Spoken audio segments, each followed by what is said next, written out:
Este es el laboratorio de la discordia.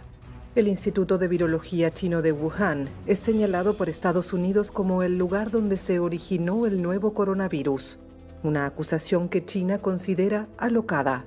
Pero, ¿qué se hace aquí? El instituto afirma que tiene la colección más grande de cepas de virus en Asia, con 1.500 especímenes diferentes. También posee un laboratorio P4, una instalación de alta seguridad que puede albergar cepas de los virus más peligrosos, como el del ébola. En el mundo existen unos 30 laboratorios P4. Este, abierto en 2018, se construyó con la colaboración de Francia y con el objetivo de reaccionar de manera más rápida a la aparición de enfermedades infecciosas. Los científicos del instituto contribuyeron a conocer mejor el nuevo coronavirus durante su aparición en Wuhan. Uno de sus estudios concluyó que la secuencia del genoma del virus es similar en un 80% a la del síndrome respiratorio agudo severo y en un 96% al coronavirus del murciélago. Pero la gran pregunta ¿es posible una fuga? Según el diario Washington Post, la Embajada de Estados Unidos en Pekín alertó en 2018 a las autoridades de su país sobre medidas de seguridad aparentemente insuficientes. Pero los investigadores afirman que ninguna prueba sostiene la hipótesis de una fuga. La teoría más aceptada es que el nuevo coronavirus fue transmitido al hombre por un animal, y los científicos chinos apuntan a un mercado de Wuhan en el que se vendían animales salvajes vivos. No obstante, tampoco hay prueba formal que lo demuestre.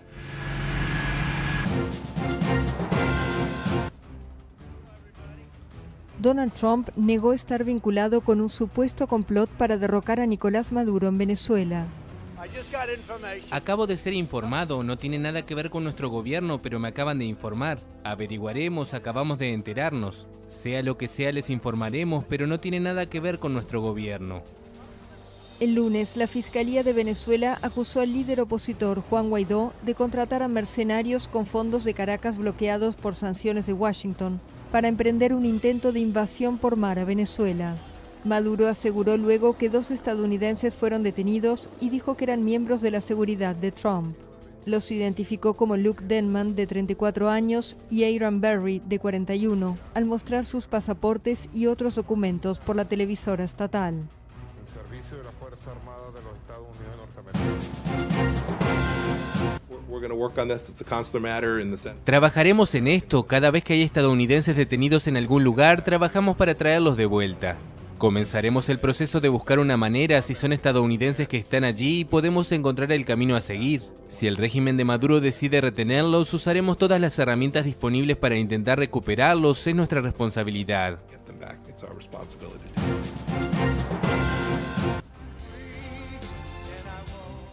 El presidente de Estados Unidos, Donald Trump, admitió el martes que más ciudadanos morirán por el nuevo coronavirus al reabrir la economía del país.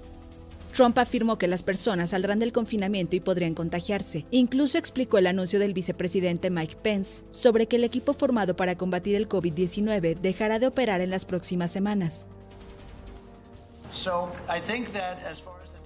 Creo que en lo que respecta al grupo de trabajo, Mike Pence y el grupo de trabajo han hecho una gran labor. Ahora buscamos algo un poco diferente, y esa forma es tener seguridad y apertura, y tendremos un grupo diferente para ello. Al visitar una fábrica de Honeywell en Phoenix, Arizona, su primer viaje importante desde que comenzó la cuarentena por el nuevo coronavirus, Trump no usó mascarilla, a pesar de estar rodeado de obreros que precisamente producen este elemento de protección. Según encuestas, los demócratas perciben el uso de tapabocas como un símbolo de responsabilidad social, mientras que la base republicana los ve como una amenaza contra la libertad individual. Ha habido protestas masivas donde la gente no usa mascarillas como un signo de independencia política. La consigna habitual en estas manifestaciones es que toda la pandemia es una farsa. En tanto, el presidente también habló sobre una posible vacuna contra el nuevo coronavirus. Solo para que sepan, trabajamos muy de cerca con otros países y quien la obtenga primero, me quito el sombrero. No estamos buscando ser los primeros, segundos o terceros. Estamos buscando una vacuna que funcione. Ha habido progreso. Trump, rezagado en las encuestas frente a su rival demócrata Joe Biden, camina por la cuerda floja. Si hay un repunte de las infecciones, sus posibilidades de reelección pueden verse comprometidas. pero el mandatario apuesta por una recuperación económica rápida que le dé la victoria en noviembre. Estados Unidos registró más de 2.300 muertes por el nuevo coronavirus en las últimas 24 horas, más del doble que el lunes.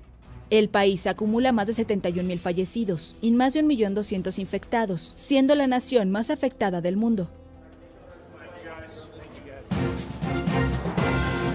Estados Unidos inició el levantamiento parcial de las restricciones por el COVID-19 para reactivar la economía en 24 estados, donde miles de estadounidenses retoman su vida normal, pese a que el número de contagios y fallecidos sigue en aumento en buena parte del país, epicentro mundial de la pandemia. El gobernador de Nueva York, el estado más afectado, avisó del costo de esta reapertura. The faster we reopen, the lower the economic cost. Cuanto más rápido reabramos, más bajo será el costo económico, pero más alto el costo humano, porque se perderán más vidas. Esa es la decisión que realmente estamos tomando. That, my friends, is the decision we are really making. Mientras los estados empiezan a reabrir, el presidente Donald Trump volvió a la carretera, en un viaje diseñado para dar la apariencia de normalidad. El mandatario visitó una fábrica de mascarillas en Arizona. Trump dijo que la Casa Blanca planea reducir su equipo de respuesta al COVID-19, lo que dejaría al gobierno sin una sala de crisis centralizada, en un momento en el que los expertos advierten que el número de muertes podría duplicarse en los próximos meses. Un día dijeron que teníamos que cerrar nuestro país, pero ahora es el momento de abrirlo. La gente de nuestro país son guerreros. No digo que todo sea perfecto, y sí, algunas personas se verán afectadas, algunas muy afectadas, pero tenemos que abrir nuestro país y hacerlo pronto. El grupo de respuesta de la Casa Blanca, con expertos como el Dr. Anthony Fauci, ha estado menos visible en los últimos días, ya que Trump centró sus esfuerzos en reabrir la economía de Estados Unidos, con más de 1.200.000 contagios.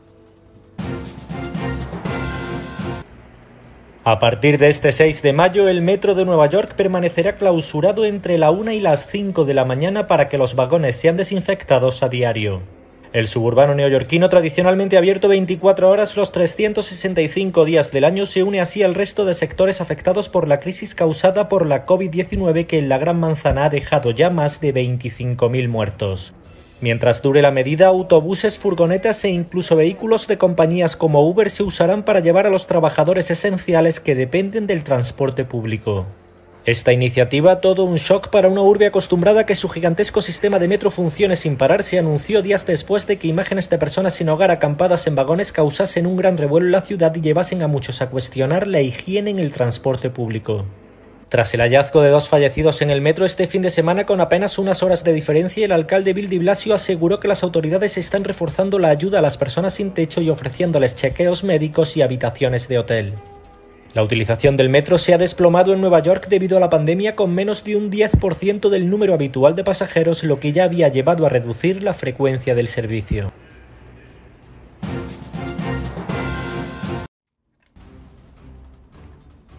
El único examen que la gente quiere que salga positivo.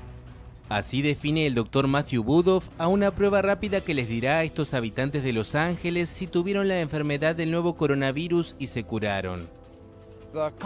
El concepto es que si tienes anticuerpos, en primer lugar demuestra que has sido infectado por la enfermedad porque es una prueba muy específica. En otras palabras, si es positivo, refleja que fue COVID. Y segundo, esperamos que si tiene anticuerpos como otros virus, eso significa que tiene algún nivel de protección contra la reinfección. Es un procedimiento simple y rápido que comienza con un pinchazo en el dedo para extraer una gota de sangre que se coloca en una plaqueta que parece una prueba de embarazo. 15 minutos después, el paciente sabe si tiene los anticuerpos del nuevo coronavirus, una señal de que contrajo la enfermedad y la superó.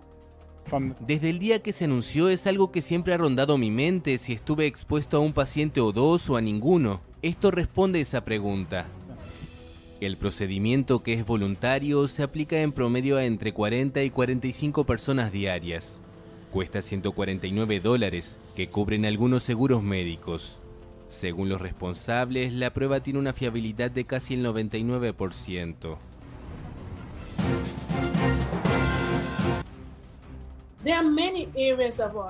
La Organización Panamericana de la Salud advirtió el martes sobre el desescalamiento de las medidas para contener la propagación de la COVID-19, que todavía tiene alta transmisión en Estados Unidos, Canadá, Brasil, Ecuador, Perú, Chile y México.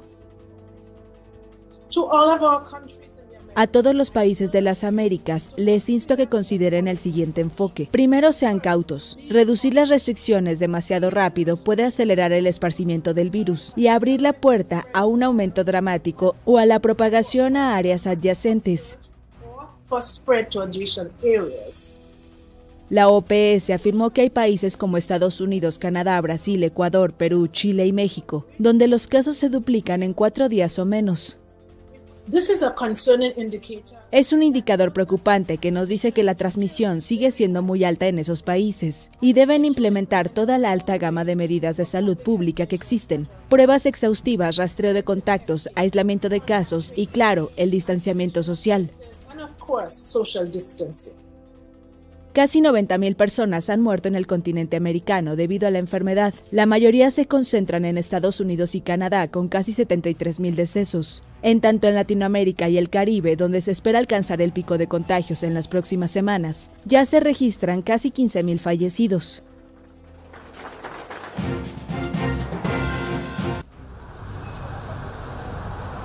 Se extiende el confinamiento en Colombia.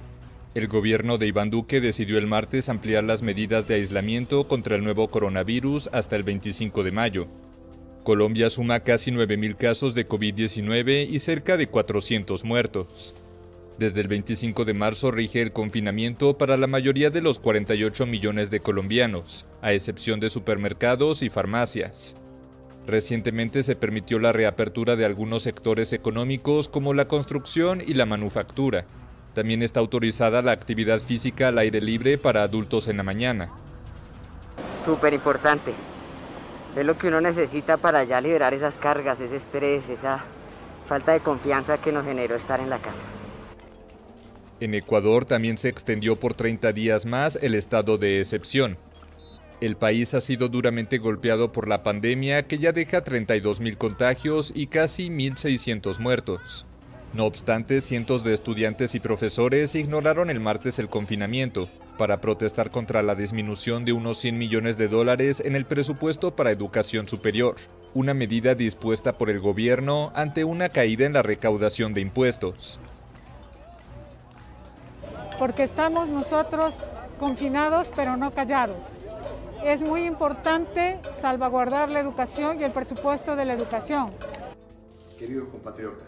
En tanto, en Bolivia, el ministro de Defensa, Fernando López, anunció que se aislará voluntariamente junto a su familia, tras conocer que su esposa contrajo el nuevo coronavirus.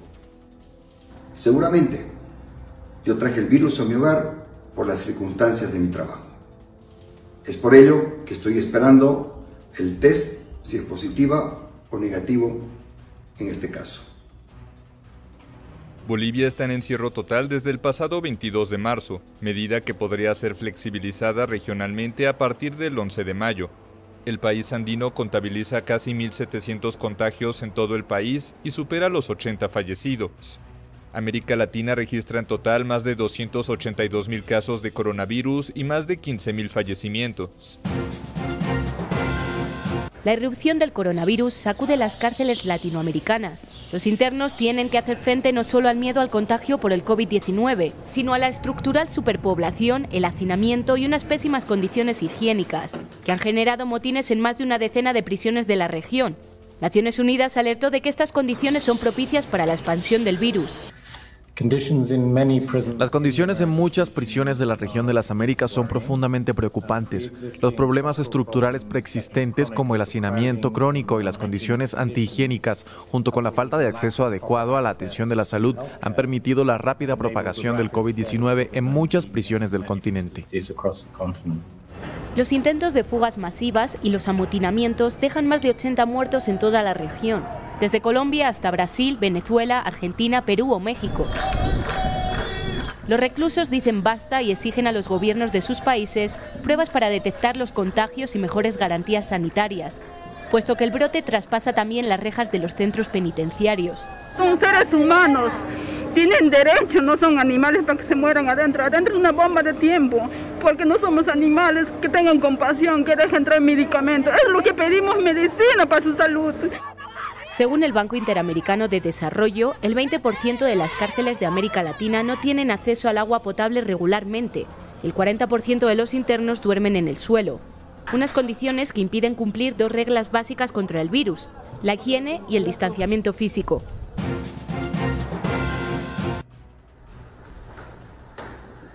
Crece la polémica entre China y Estados Unidos. Pekín respondió el miércoles a las acusaciones del secretario de Estado estadounidense Mike Pompeo, quien había asegurado días antes que había una enorme cantidad de pruebas de que el virus responsable de la pandemia de coronavirus se originó en un laboratorio de virología de Wuhan. El señor Pompeo se expresó en varias ocasiones, pero no puede presentar pruebas. ¿Y por qué? Porque no hay ninguna. Así que creo que este tema debería ser manejado por científicos y médicos profesionales y no por políticos que mienten en función de sus necesidades de política interna. Washington ha aumentado su presión sobre Pekín en las últimas semanas. El presidente Donald Trump amenazó la semana pasada con aplicar nuevos aranceles a los productos chinos como sanción por la propagación del coronavirus y sus consecuencias para la economía estadounidense. El embajador chino ante la ONU descartó el miércoles comenzar una investigación internacional sobre el origen del coronavirus mientras no se haya vencido la pandemia, ya que consideró que la prioridad es concentrarse en la lucha contra el virus. También aseguró que el contexto diplomático actual no permite atender la invitación que la Organización Mundial de la Salud cursó a China para enviar a sus expertos a Wuhan, donde apareció la pandemia, e investigar su origen.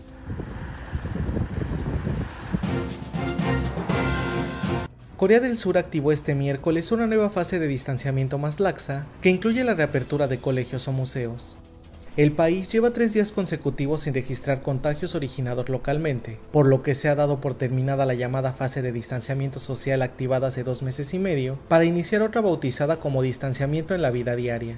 En esta nueva fase, se pide a los ciudadanos que respeten 4 directrices: permanecer en casa 4 días si uno enferma, mantener a la gente a un brazo de distancia, lavarse bien las manos regularmente y toser en el codo, y ventilar y limpiar espacios regularmente. El país sumó en las últimas horas 2 nuevos contagios, ambos procedentes del exterior, por lo que la suma total queda en 10.806 contagios confirmados y 255 muertos hasta el momento. Kim Jong-un no se sometió a ninguna operación médica. Así lo ha indicado este miércoles el Servicio Nacional de Inteligencia de Corea del Sur después de que el dictador estuviera ausente durante 21 días de eventos públicos. Los medios norcoreanos publicaron imágenes de Kim Jong-un el pasado sábado por primera vez en 3 semanas, un lapso en el que el líder se ausentó de eventos importantes, incluidos los del 15 de abril, el principal festivo nacional. En ese contexto, marcado a su vez por la pandemia de coronavirus y la tradicional opacidad del régimen norcoreano, distintos medios publicaron informaciones, citando siempre fuentes anónimas, en las que se hablaba de hipotéticos procedimientos cardíacos o de que incluso el líder supuestamente habría fallecido. Los representantes del Servicio Nacional de Inteligencia surcoreano negaron cualquier tipo de procedimiento médico, aunque sí subrayaron que Kim solo ha aparecido en 17 ocasiones en la propaganda estatal de este año, un número inusualmente bajo, por lo que no se descarta que su ausencia haya estado ligada con el coronavirus. Además, el cierre de fronteras por la expansión de la pandemia está afectando económicamente a Corea del Norte. Los datos de las aduanas de China, su principal socio comercial, mostraron que en marzo apenas exportó comida a su empobrecido y aislado vecino. Esto habría provocado subidas en los precios de productos básicos y compras compulsivas de determinados bienes por parte de los ciudadanos norcoreanos. La Comisión Europea espera que el Producto Interior Bruto de la eurozona caiga un 7,7% durante 2020 por la pandemia del coronavirus, mientras que en el conjunto de la Unión Europea anticipa un descenso del 7,4%, según las previsiones macroeconómicas de primavera publicadas este miércoles. Pese a la acusada caída de este año, Bruselas estima que la economía del área de la moneda única volverá a crecer un 6,3% en 2021 y en los 27 el PIB avanzaría un 6,1%.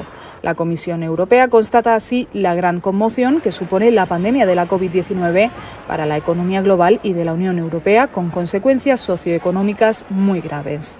En este sentido, y pese a la rápida y exhaustiva respuesta política en los ámbitos comunitario y nacional, la Unión Europea experimentará una recesión de proporciones históricas en 2020. La recuperación dependerá de la evolución de la pandemia en cada país, pero también de la estructura de sus economías y de la capacidad nacional de respuesta política. Y en ese sentido mencionó a Italia y España como dos de los grandes afectados por el impacto del coronavirus. El Producto Interior Bruto español caerá un 9,4% y la tasa de paro aumentará hasta el 18,9% este año. El Ejecutivo comunitario proyecta además que el déficit público se incrementará en 2020 hasta el 10,1% del PIB y que la deuda pública escalará hasta el 115,6% del PIB, según sus previsiones. El primer ministro británico Boris Johnson lidera este miércoles por primera vez tras superar el coronavirus un parlamento impaciente por conocer el plan de desescalada que planea el gobierno. El mandatario ha confirmado que este domingo desvelará cómo se relajarán las restricciones en el país, pero advierte de las consecuencias de levantar el confinamiento demasiado pronto. Solo quiero explicar a la Cámara, como cortesía, por qué sucede el domingo. Señor presidente, estoy seguro de que le interesará saberlo. La razón es muy simple.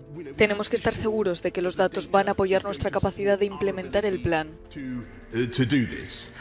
Pero estos datos llegarán en los próximos días. Si es posible, nos gustaría poner en marcha algunas de estas medidas el lunes. Reino Unido se ha convertido en el segundo país del mundo con más muertes por coronavirus, un dato que ha generado críticas sobre la gestión del primer ministro por parte de la oposición. A modo de respuesta, Johnson ha reiterado que lo único que quieren los ciudadanos es continuar con la lucha contra el virus y reactivar la economía.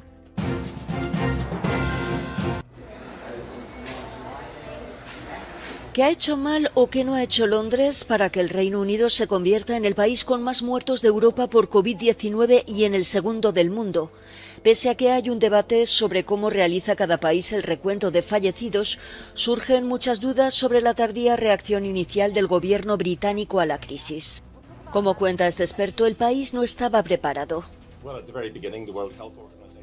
Al principio la OMS dijo test, test, test. El Reino Unido no estaba en condiciones de hacerlo, su infraestructura de salud pública se había debilitado. Es bastante obvio decir que el gobierno ha tenido otras cosas en mente durante los últimos 4 años. Hubo un gran ejercicio en planificación de emergencias en 2016, pero los resultados no se publicaron y sabemos que algunos no se tuvieron en cuenta. Londres acaba de lanzar una aplicación para rastrear el virus. La prueba piloto ha comenzado en la isla de Wight, en el sur de Inglaterra, pero algunos expertos no creen que sea suficiente.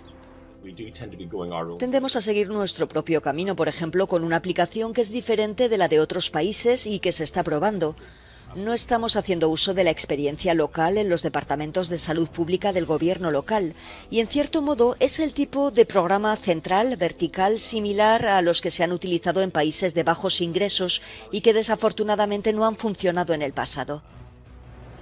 El Reino Unido supera los 29.400 muertos según el gobierno y así a Italia. Triste récord adelantado el martes por la Oficina Nacional de Estadísticas que baraja cifras superiores.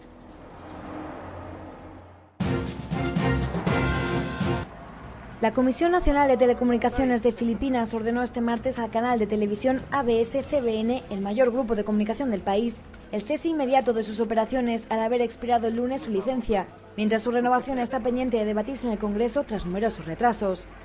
El canal, que es el más antiguo de televisión del sudeste asiático, se ha convertido en los últimos tiempos en centro de las críticas del presidente filipino Rodrigo Duterte, que les ha acusado de publicar noticias injustas. Duterte amenazó en varias ocasiones con cerrar el medio, la última vez en diciembre, cuando instó a los dueños de la corporación a vender la compañía para evitar la anulación de su licencia. Algunos medios apuntan a que el enfado del mandatario con la cadena se gestó en la carrera presidencial de 2016, cuando ABS-CBN se negó a emitir un anunciado electoral de la campaña de Duterte porque no contaba con el visto bueno de la Comisión Electoral. No obstante, desde el entorno del presidente han insistido en que la renovación de la licencia no corresponde al gobierno y que el mandatario no está ejerciendo presión al respecto.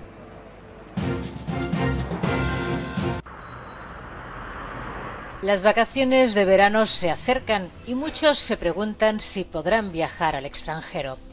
Las fronteras europeas siguen cerradas, pero ciertos destinos turísticos se están planteando la posibilidad de permitir la entrada de visitantes. Grecia habla de reabrir el país a los turistas el próximo 1 de julio. Pero eso sí, con algunas condiciones para garantizar la seguridad sanitaria.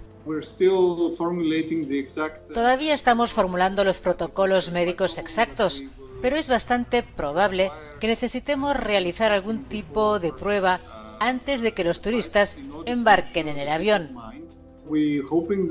Esperamos que la Unión Europea muestre el tipo de liderazgo necesario para llegar a un acuerdo paneuropeo. Ciertamente, hay una serie de países que quieren esto y están presionando en esta dirección. Y Grecia es uno de ellos, pero no podemos esperar. Al igual que otros países del sur de Europa, Grecia busca soluciones para salvar su industria turística. Hasta el momento, la Unión Europea no ha fijado pautas sobre cómo relanzar el sector sin poner en peligro la salud pública. Pero la idea de algún tipo de pasaporte sanitario va tomando forma. El ministro del Interior croata explica que existe un cierto consenso para crear algún tipo de certificado libre de riesgo o de reducción de riesgo. Creo que sería bueno para todos, no solo para los anfitriones o el personal que trabaja en los hoteles, por ejemplo, sino también para los viajeros y para los turistas.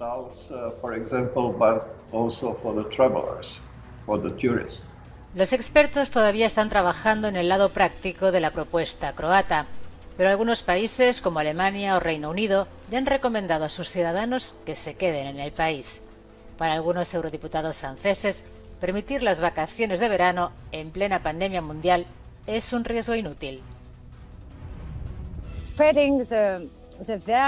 Difundir el virus y viajar por el mundo no tiene sentido desde una perspectiva a corto plazo. Tiene mucho más sentido realizar viajes cortos en la región donde vives. La decisión sobre cuándo abrir las fronteras depende de los gobiernos nacionales y no se hará de forma homogénea, pero los Estados miembros se han comprometido a hacerlo en cooperación con sus vecinos.